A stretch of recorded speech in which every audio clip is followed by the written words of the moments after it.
딜러정의 신들린 구매 팁, 감동의 쓰나미, 카탈로그 읽어준 형들 시작하겠습니다.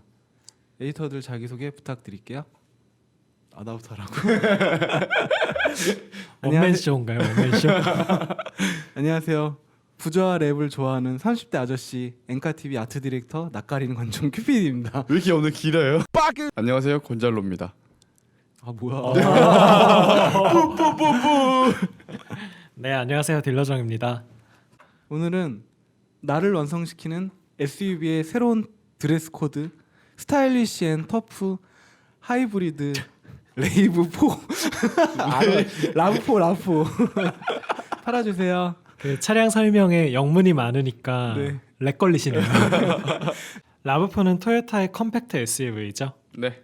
이번 모델은 5세대 모델입니다. 와, 벌써 5세대. 네. 뭐 스포티지가 시장을 개척했다고는 하지만 네. 실질적으로는 전 세계적으로는 라브4가 컴팩트 SUV의 선구자로 많이 알려져 있죠. 였습니다. 군기가 빡 들어갔는데. 였습니다. 네, 5세대 라브4는 등급이 딱 세 가지만 나옵니다.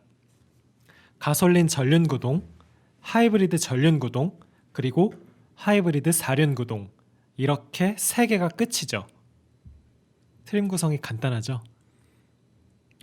간단한데요? 네. 아, 뭐 등급이 있는 게 아니라 이렇게 딱 세 가지만 나오는 거예요. 네, 세 가지 모델로만 나오고요. 그게 결국 이제 뭐 구동 방식 간의 차이, 구동 게이 차이가 결국은 트림 구성이라고 보시면 될 것 같습니다. 네. 트림 구성이 간단하기 때문에 이번 시간에는 크게 세 가지 줄기로 설명드리려고요. 우선 차에 관한 개괄적인 설명을 먼저 해드릴 거예요. 이때 구형하고의 비교도 조금 얹어 볼게요. 실제 언어의 비교. 구형 언어? 조용히 하세요. 였습니다.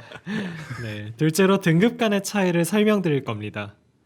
이때는 취등록세를 포함한 실구매가까지 비교할게요. 그동안은 원래 순수 차량 가격만 비교해드렸었잖아요. 그렇죠. 이번에는 취등록세까지 함께 녹여서 생각해보는 거죠. 마지막으로 이번 라브4 차 자체에 어떤 아쉬운 점은 없는지, 상품 구성상 어떤 함정이 있는지, 네. 이에 관한 부분도 최대한 실구매자 입장에서 한번 짚어봐 드리도록 하겠습니다. 자, 그러면 차에 대한 브리핑 먼저 하시죠. 네. 신형의 가장 큰 특징이 뭔가요? 일단 디자인이 좀 남성적으로 많이 돌아선 것 같아요. 옥타곤인가? 뭐 팔각형을 소재로 해가지고. 소재요? 옥타곤이 클럽 이름인 것 같은데. 네, 강남 옥타곤을 배경으로 해가지고 조금 남성적인 이미지로 많이 바뀌었죠. 네. 그리고 사이즈는 오히려 조금 작아졌더라고요. 네. 구형은 길이, 너비 그리고 높이가 자막으로 드릴게요. 근데 신형은 제가 설명해 드릴게요. 네네. 구형은 길이가 4,605mm, 너비가 1,845mm, 높이가 1,705mm였는데 신형은 4,600mm고 너비가 1,855mm 그리고 높이가 1,685mm라 너비가 조금 커졌습니다. 너비만. 너비만 커진 거죠. 네. 근데 뭐 큰 차이는 아닌 것 같아요. 오히려 뭐 휠베이스는 30mm 커져서 2,690mm이고요. 네. 근데 뒷자리 레그룸이 조금 더 확보됐을 수도 있겠네요. 그렇죠. 네, 잘 설명해 주셨고요. 잘한 거 맞네요. 그리고 이번 모델은 신형 캠리에서 도입된 저중심 플랫폼이라고 하죠.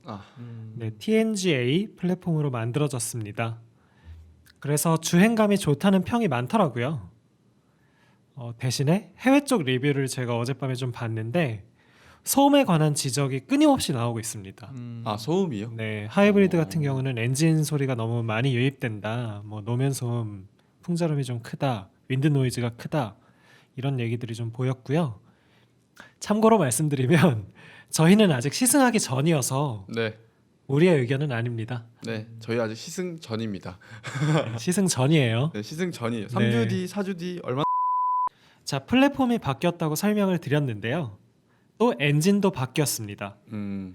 가솔린 모델 기준으로 구형은 포트 분사식 자연흡기였거든요. 네. 이번 모델은 D4S, 즉 직분사와 포트 분사를 혼용한 엔진입니다. 그래서 전처럼 자연 흡기긴 하지만 출력이 많이 좋아졌어요.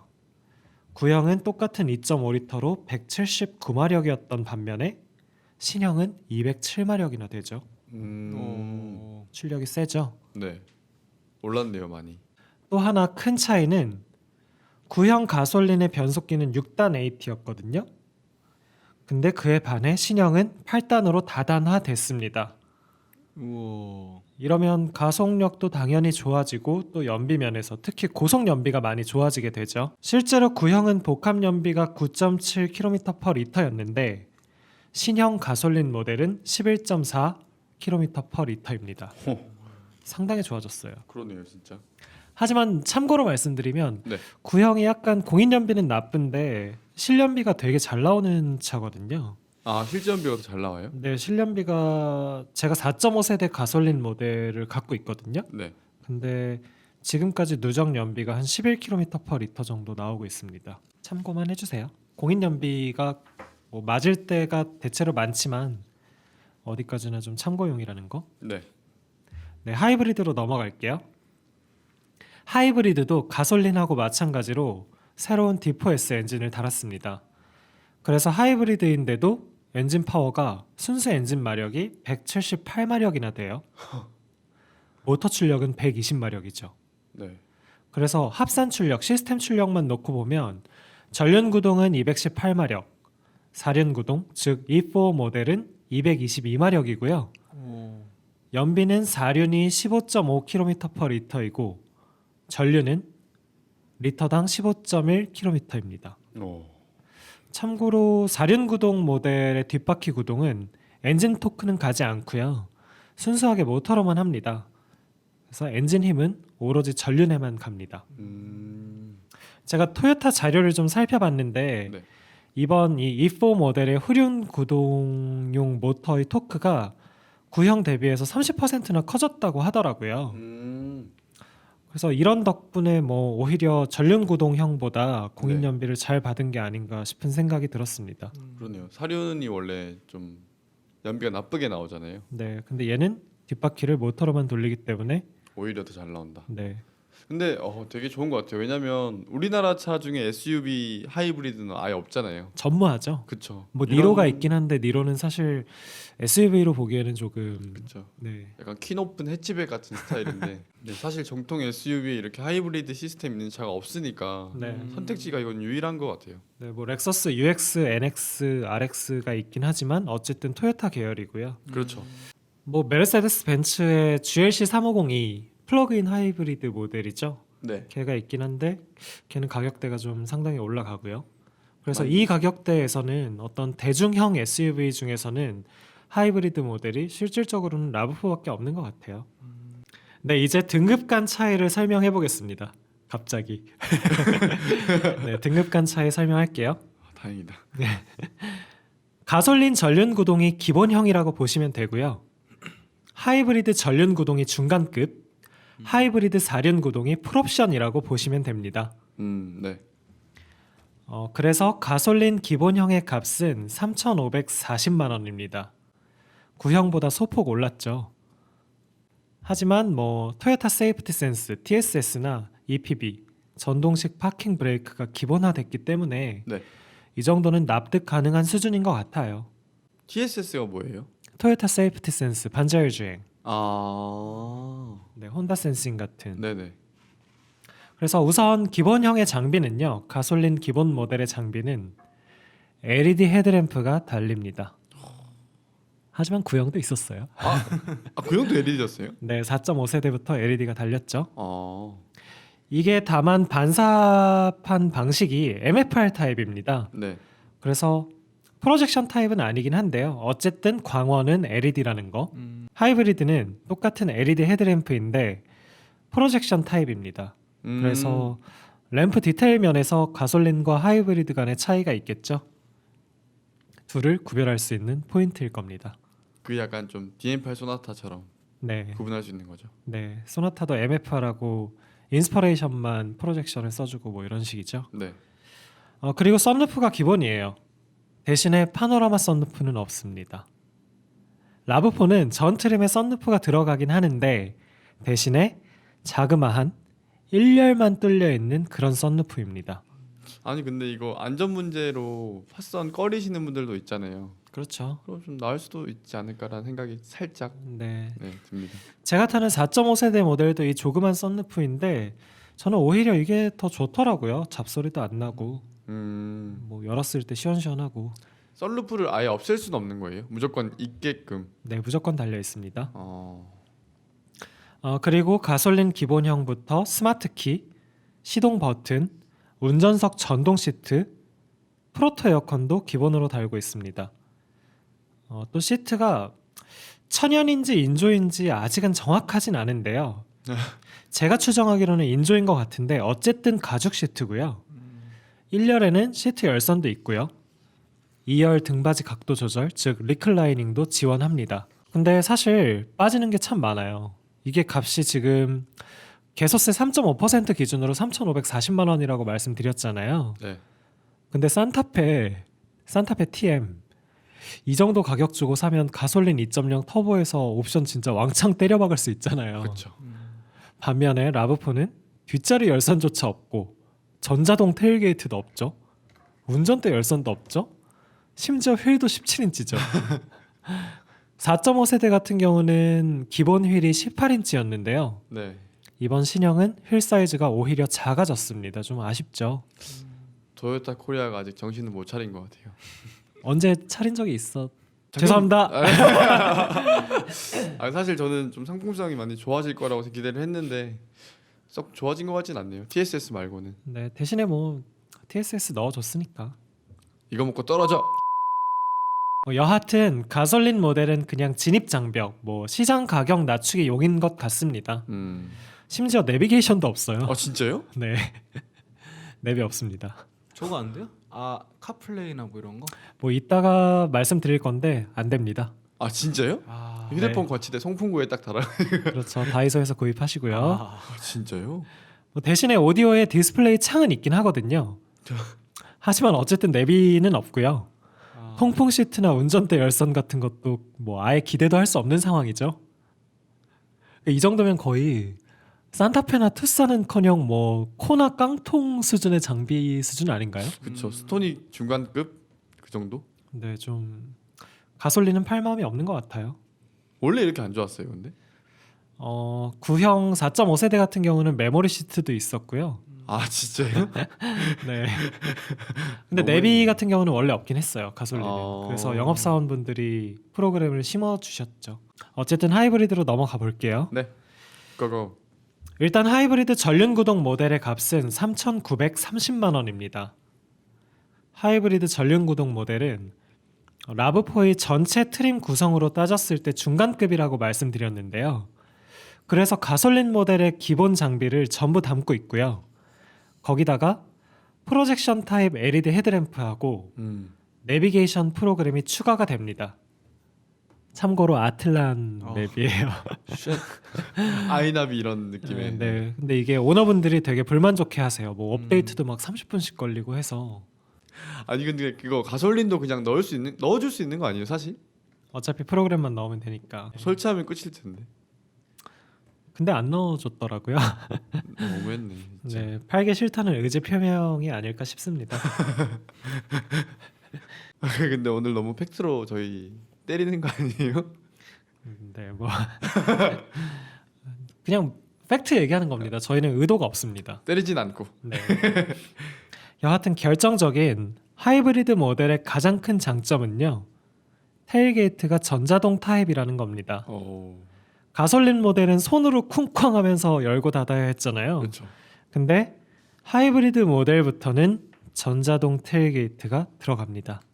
게다가 이게 결정적인 차이일 수 있는데요. 연비가 가솔린 모델보다 리터당 3.7km나 좋죠. 그래서 저는 딜러정은 가솔린 모델 살 바엔 하이브리드 전륜 구동을 추천드리고 싶어요.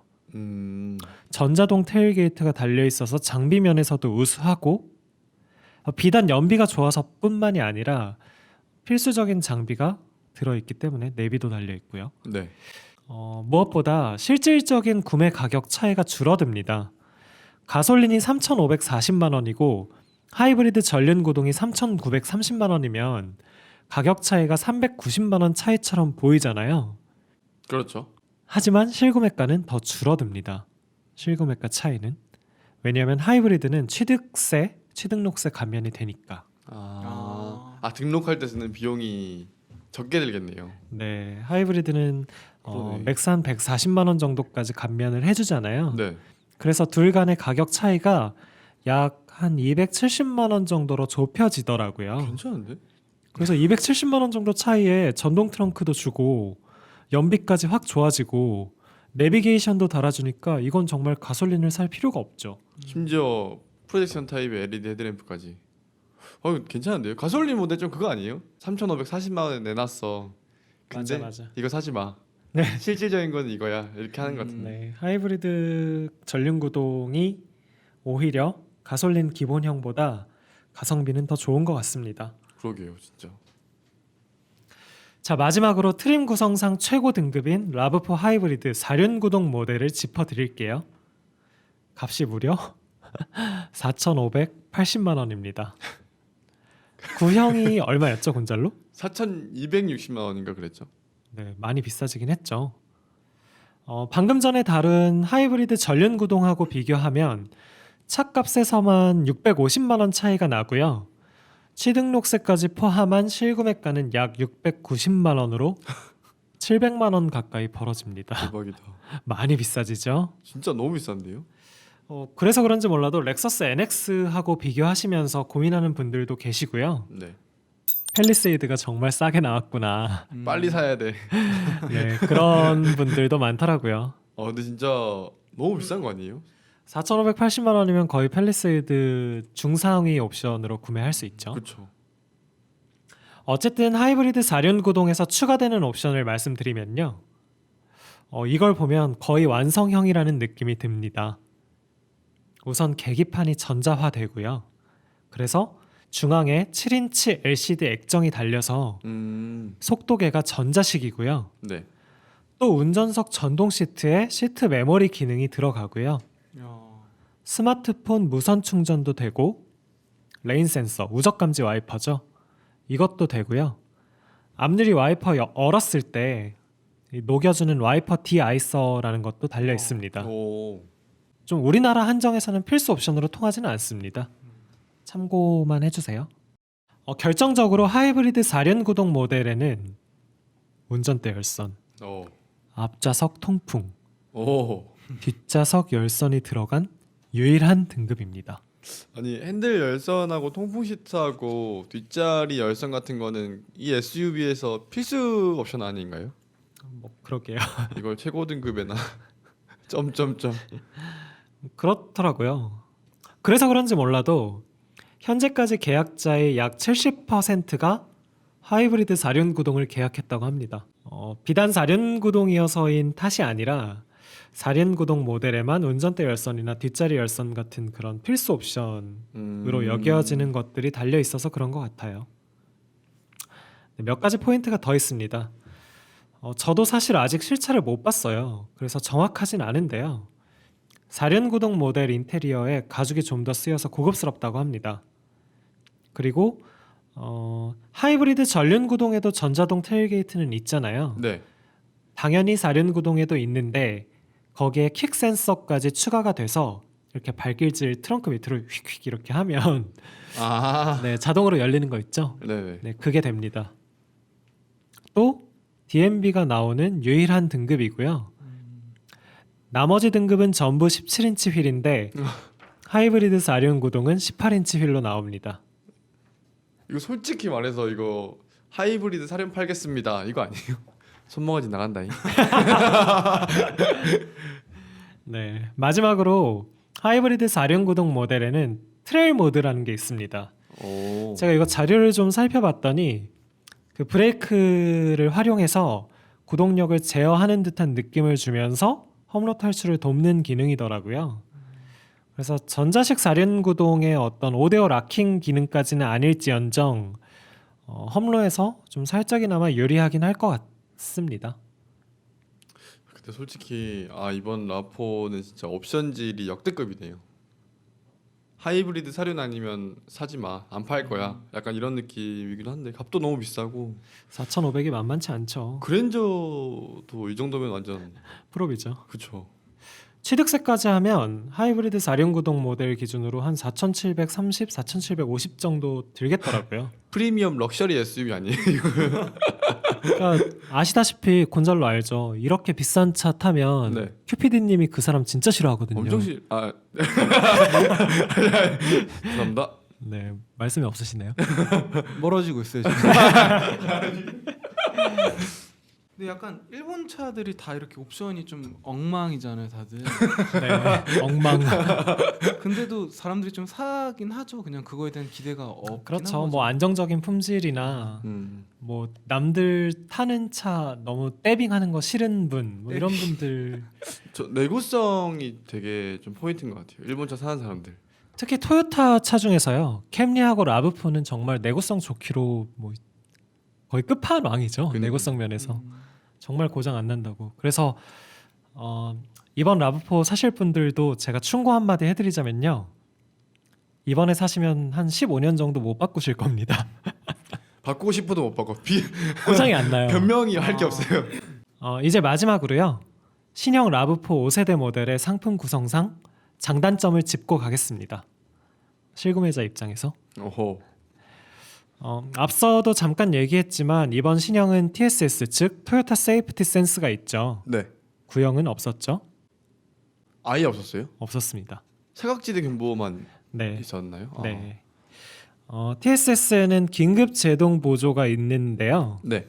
자동차뿐만 아니라 보행자나 자전거까지 전부 다 감지해주고요. 카메라 레이더 콤비 타입의 어댑티브 크루즈 컨트롤, 차선 추적 어시스트, 오토 하이빔까지 달고 있습니다. 이 TSS는 가솔린 기본 모델, 깡통 모델부터 전부 기본 탑재하고 있고요. 잘한 일이죠. 네, 그렇죠. 이거는 뭐 근데 소소한 약점을 꼽자면 해외에서는 원래 표지판 인식이라고 하는 RSA까지 있거든요. 네, 근데 한국형엔 빠져 있습니다. 오. 또 신형의 어떤 장점을 좀 꼽아보자면 구형 같은 경우는 주차 브레이크가 핸드 브레이크 타입이었거든요. 네. 그래서 구렸어요. 드르륵. 스핀턴 하기 좋죠. 정말 잘 돼요. 네, 여튼 그 주차 브레이크가 신형은 드디어 전자식입니다. 오토홀드도 포함이 됐고요. 이게 최근에 오토홀드 모듈의 값이 좀 많이 내려갔거든요. 그 수혜를 좀 입게 된 것 같아요. 요즘 차들 되게 많은 것 같아요, 그죠? 네, 오토홀드가 진짜 그 소형차급에까지 많이 내려오고 있죠. 또 에어백이 8개가 달려 있고요. 가장 기본 모델부터 사각지대 경보 시스템도 있고 나름 나쁘지 않습니다. 안전은 특히나 좀 괜찮은 것 같아요. 제법 신경 쓴 것 같아요. 네, TSS의 도입은 반길만 하죠. 네. 하지만 그러나 이번 신형 라브4는요. 네. 메모리 시트가 하이브리드 4륜, 즉 최고 등급에만 들어가죠. 구형 같은 경우는 가솔린 전륜 구동부터 다 있었거든요. 네, 이게 제 차라서 잘 알고 있습니다. 네, 또 모든 등급에 조수석 전동 시트가 없는 것도 좀 에러죠. 최고 등급에도 없는 거예요? 네, 없어요. 네, 투싼도 달 수 있는 걸. 그니까요. 네, 차값이 얼만데? 4,508. 그리고 LED 헤드램프 자체는 좋지만 안개등은 여전히 누런 할로젠 벌브예요. 근데 보통 LED 헤드램프를 달아주면 안개등도 LED로 해주거든요. 그쵸. 네, 근데 이것도 이 점이 동호회 쪽에서 좀 지적을 받고 있더라고요. 그리고 신형 라브4는 원래 애플 카플레이하고 안드로이드 오토가 생겼거든요. 한국 수입분에 빠졌습니다. 진짜요? 와. 내가 어느 때인데. 왜 이렇게 뺄 수 있어요? 그러니까 너무한데요, 진짜? 네, 좀 이것도 욕을 많이 먹고 있죠. 그래서 벌써부터 뭐 알리익스프레스에서 올인원 사야 되냐. 아니 근데 내비게이션 안 넣어줬을 거면은 이거라도 넣어줘야 되는 거 아니에요? 아니요, 내비는 있죠. 가솔린을 제외한 네. 하이브리드 모델에는 있는데 네. 차라리 내비게이션을 넣지 말고 카플레이하고 안드 오토를 넣어주는 게 더 좋았을 뻔했죠. 이거는 제가 감히 생각하건데 토요타 내부에 적이 있는 것 같아요. 아니 라브4를 못 팔게 하려는. 아틀란이랑 이렇게 아 죄송합니다. 네, 이거는 근데 약간 구성상에 좀 오류 아닌가 싶습니다. 소비자 입장에서는 되게 안 좋은 것 같아요. 그렇죠. 소비자의 니즈를 파악했다면 아틀란 맵을 넣을 게 아니라 애플 카플레이 같은 폰 커넥티드 시스템을 넣었어야 했죠. 그렇죠. 뭐 그리고 이번 신형 라브4 어드벤처 트림 있잖아요. 네. 그 투톤 루프 달린 거. 네네. 그거 디자인 예쁘다는 평이 많았는데 한국에는 어드벤처 트림이 안 들어왔죠. 그렇죠. 네. 온라인 여론을 좀 봤더니 그동안 토요타가 한국에서 차값을 쳐 올려받고 올려받았죠. 한국 소비자 호구로 많이 봐가지고 호객님. 이번 라브4는 오히려 착하게 보인다. 뭐 이런 얘기도 있습니다. 얼마나 지금까지 악덕하게 굴렀으면. 네, 그래서 뭐 이 차가 원래 많이 팔릴 만한 차는 아니잖아요. 사실 그렇죠. 우리나라에서는. 그런데 일단 초기 반응은 생각보다 나쁘지는 않은 것 같아요. 뭐 어쨌든 우리나라에 하이브리드 SUV가 별로 없기 때문에 한동안 시장에서 좀 독보적인 위치를 차지하지 않을까. 그래서 구형처럼 은근히 꾸준히 좀 팔려 나가지 않을까 싶습니다. 근데 이거 산타페 하이브리드 나오면 나올 수 있어요? 산타페 하이브리드 나오기로 했죠. 아 그래요? 네. 와. 토요타 어디 가야 되죠 이제?